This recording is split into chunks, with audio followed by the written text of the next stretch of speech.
जाए मन जब, टूट जाए हर आस, तेरे ही वचनों से भर जाए दिल में सांस। दिव्य वचन, जीवन वचन, दिव्य वचन, जीवन वचन। पहला पाठ समूएल का दूसरा ग्रंथ, अध्याय 11, पद संख्या 1 से 10, 13 से 17। बसंत के समय जब राजा लोग युद्ध के लिए प्रस्थान किया करते हैं, दाऊद ने अपने अंगरक्षकों और समस्त इस्राएली सेना के साथ योआब को भेजा। उन्होंने अम्मोनियों को तलवार के घाट उतारा और रब्बा नामक नगर को घेर लिया। दाऊद यरूशलेम में रह गया। दाऊद संध्या समय अपनी सैया से उठकर महल की छत पर टहल ही रहा था कि उसने छत पर एक स्त्री को स्नान करते देखा। वह स्त्री अत्यंत रूपवती थी। दाऊद ने उस स्त्री के विषय में पूछताछ की और लोगों ने उससे कहा, यह तो एलियाम की पुत्री और हित्ती उरिया की पत्नी बतशेबा है। तब दाऊद ने उस स्त्री को ले आने के लिए दूतों को भेजा।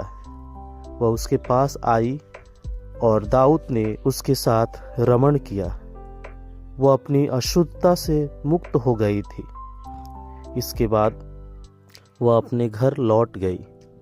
उस स्त्री को गर्भ रह गया और उसने दाऊद को कहला भेजा कि मैं गर्भवती हूँ। तब दाऊद ने योआब को यह आदेश दिया, हित्ती उरिया को मेरे पास भेज दो।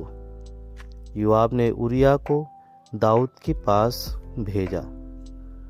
जब उरिया उसके पास आया तो दाऊद ने उससे योआब, सेना और युद्ध का समाचार पूछा। इसके बाद उसने उरिया से कहा, अपने घर जाकर स्नान करो। उरिया महल से चला गया और राजा ने उसके पास उपहार भेजा, किंतु उरिया ने अपने स्वामी के सेवकों के पास महल के द्वार मंडप में रात बिताई और वह अपने घर नहीं गया। लोगों ने दाऊद से कहा कि उरिया अपने घर नहीं गया, इसलिए दाऊद ने उरिया से पूछा, तुम तो दूर से लौटे हो, अब घर क्यों नहीं जाते? तब दाऊद ने उसे अपने साथ खाने और पीने का निमंत्रण दिया और इतना पिलाया कि वह मतवाला हो गया। किंतु उरिया फिर अपने प्रभु के सेवकों के पास अपने पलंग पर सोया और वह अपने घर नहीं गया। दूसरे दिन प्रातः दाऊद ने योआब के नाम पत्र लिखकर उरिया के हाथ भेजा। उसने पत्र में यह लिखा, जहाँ घमासान युद्ध हो रहा है वहीं उरिया को सबसे आगे रखना और तब उसके पीछे से हट जाना, जिससे वह मारा जाए और खेत रहे।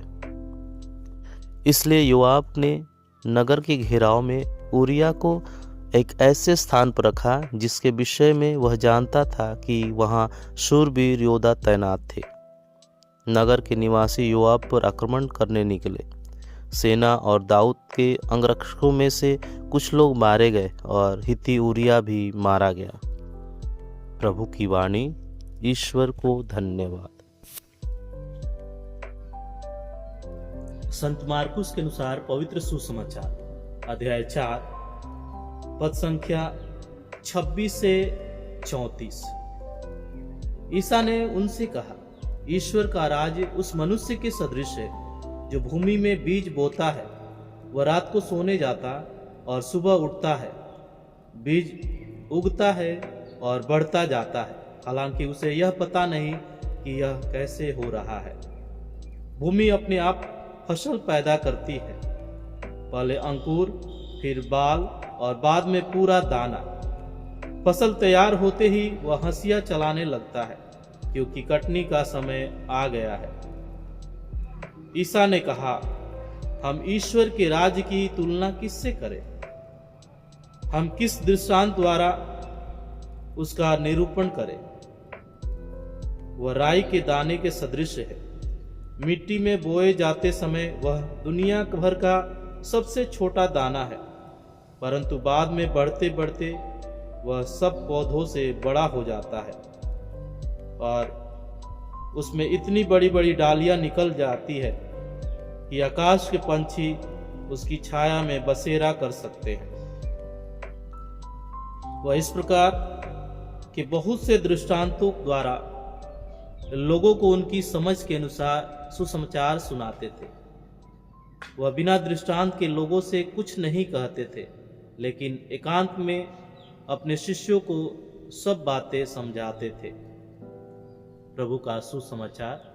ख्रिस्त प्रभु की जय। सबको जय यीशु। ख्रिस्त में प्यारे भाई और बहनों, मैं आपसे एक सवाल पूछना चाहता हूँ। आप अपने मन में ही जवाब दीजिए, या हो सके तो कमेंट कर सकते हैं। क्या कभी ऐसा हुआ है कि आपने कुछ अच्छा किया हो लेकिन उसका कोई फल तुरंत प्राप्त नहीं हुआ है? या कभी आपने कोई गलती की हो और उसे छुपाने की कोशिश की हो? यदि हाँ, तो आज का वचन सीधे हमारे जीवन से ताल्लुक रखता है। आज हम ऐसे समाज में रहते हैं जहां सोशल मीडिया का प्रभाव बहुत गहरा है। लाइक, कमेंट और फॉलोअर्स को सफलता का मापदंड बना दिया गया है।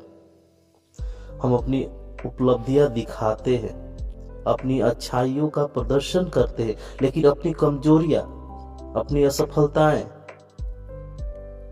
अपनी गलतियों को छुपाते हैं। अब मैं आपसे एक बार फिर सवाल करना चाहता हूं, क्या ईश्वर भी लाइक और कमेंट और फॉलोअर्स के आधार पर हमें देखते हैं? नहीं, ईश्वर हमारे हृदय को देखते हैं, न कि दिखावे को।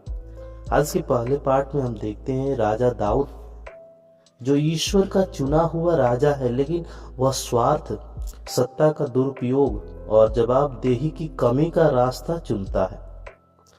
वह गलती करता है और फिर उसे स्वीकार करने के बजाय छिपाने की कोशिश करता है। एक यदि छोटा उदाहरण लेते हैं, मान लीजिए कोई व्यक्ति किसी का सामान चुराता है और जब उससे पूछा जाता है तो वह झूठ बोलता है, और आगे आप सभी जानते हैं कि वो झूठ के बदले झूठ, झूठ के बदले झूठ और भी बहुत सारे झूठ बोलता है। और अंततः हम देखते हैं कि एक समय ऐसा आ जाता है कि लड़ाई झगड़े पर उतर आते हैं और बहुत सी हानियां होती है। कृष्ण प्यारे भाई और बहनों, उस एक झूठ को छिपाने के लिए उसे और कितने झूठ बोलने पड़े। गलती छोटी थी, लेकिन छुपाने की कोशिश उसे बड़ा पाप करा देता है। यही दाऊद के जीवन में भी हुआ। एक पाप ने दूसरे पाप को जन्म दिया और अंत में उसका यह रास्ता निर्दोष उरिया की मृत्यु तक पहुंच जाता है। यह हमारे रोजमर्रा के जीवन की एक सच्चाई को याद दिलाता है। आज प्रभु का वचन हमसे पूछता है कि क्या हम भी अपनी गलतियों को स्वीकार करने के बजाय उन्हें सजाकर अच्छाइयों को चढ़ा बढ़ा के प्रस्तुत करते हैं? कृष्ण प्यारे भाई और बहनों, आज का सुसमाचार हमें बिल्कुल सच्चाई का रास्ता दिखाता है। प्रभु यीशु कहते हैं, ईश्वर का राज्य उस मनुष्य के समान है जो भूमि में बीज बोता है। और आगे हम सभी जानते हैं कि वो क्या करता है। क्या वो हर दिन जमीन खोद कर देखता है कि बीज अंकुर रहा है, बढ़ रहा है या नहीं? नहीं, वो अपने दैनिक कार्यों में लग जाता है। और यीशु हमें सिखाते हैं कि बीज बोना हमारा काम है, लेकिन उसे अंकुरित करना, बढ़ाना ईश्वर का काम है। अब मैं आपसे एक बार फिर सवाल पूछना चाहता हूं, आपने आज या कल कौन सा छोटा बीज बोया? शायद किसी को माफ किया, शायद गुस्से में चुप रहे हो, शायद किसी दुखी के लिए प्रार्थना किए हो, किसी को मदद किए हो सकता है उसका कोई लाइक या कमेंट न मिला हो कि आपने अच्छा किया, लेकिन ईश्वर आपके कार्य को देखा है। यीशु आगे सरसों के दाने का दृष्टांत देते हैं। वह सबसे छोटा बीज है, लेकिन समय के साथ एक झाड़ी बन जाता है, एक पेड़ बन जाता है। यानी ईश्वर का काम शोर मचाकर नहीं होता, वह चुपचाप धीरे धीरे लेकिन निश्चित रूप से होता है। उसी तरह ईश्वर हमारे जीवन और हृदय में परिवर्तन लाते हैं। पहले सोच बदलते हैं, फिर आदतें बदलते हैं और अंत में हमारा जीवन बदल देते हैं। यह एक प्रक्रिया है जिसमें किसान की तरह हमें धैर्य और विश्वास की जरूरत होती है।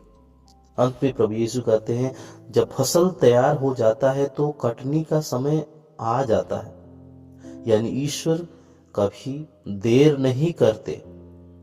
हर छोटी प्रार्थना, हर छोटी भलाई, हर त्याग का फल जरूर मिलता है। कृष्ण प्यारे भाई और बहनों, आज का वचन हमें यह प्रोत्साहन देता है कि हम अधीर न बने, निराश ना हो, बल्कि विश्वास के साथ भलाई के छोटे छोटे बीज बोते रहे। बढ़ोतरी ईश्वर जरूर करेगा और जब समय पूरा होगा तब फल अवश्य तैयार होगा। प्यारे भाई और बहनों, आज का वचन हमें स्वयं को पहचानने के लिए बुलाता है कि हम दिखावे और डर की मानसिकता में जी रहे हैं या ईश्वर पर भरोसा करके धीरे धीरे परिवर्तन के मार्ग पर चल रहे हैं। प्यारे भाई और बहनों, यदि आप चाहते हैं कि ईश्वर का वचन आपके दैनिक जीवन से जुड़कर समझाया जाए, तो मैं आपको आमंत्रित करता हूं कि आप मेरे YouTube चैनल से जुड़िए, जहां हर दिन पवित्र बाइबल के से पाठ, साथ ही साथ उन पर सरल, व्यवहारिक और जीवन से जुड़े मनन चिंतन शेयर करते हैं। चैनल को सब्सक्राइब करें ताकि ईश्वर का वचन आपको और अन्य लोगों को भी पहुंच सके। आइए हम एक क्षण मौन हो जाए और प्रभु से प्रार्थना करें। हे प्रभु यीशु, आप जानते हैं कि हम कितनी बार सब कुछ अपने नियंत्रण में रखना चाहते हैं, अपनी कमजोरियों को छुपाते हैं और तुरंत परिणाम चाहते हैं। आज हम अपना जीवन आपके हाथों में सौंपते हैं। हमें यह अनुग्रह दीजिए कि हम प्रेम, सच्चाई और विश्वास के छोटे छोटे बीज बोते रहे और उनकी बढ़ोतरी आपके भरोसे छोड़ सके। हमें धैर्य, ईमानदारी और सच्चा विश्वास प्रदान कर। पिता, पुत्र और पवित्र आत्मा के नाम पर आमीन।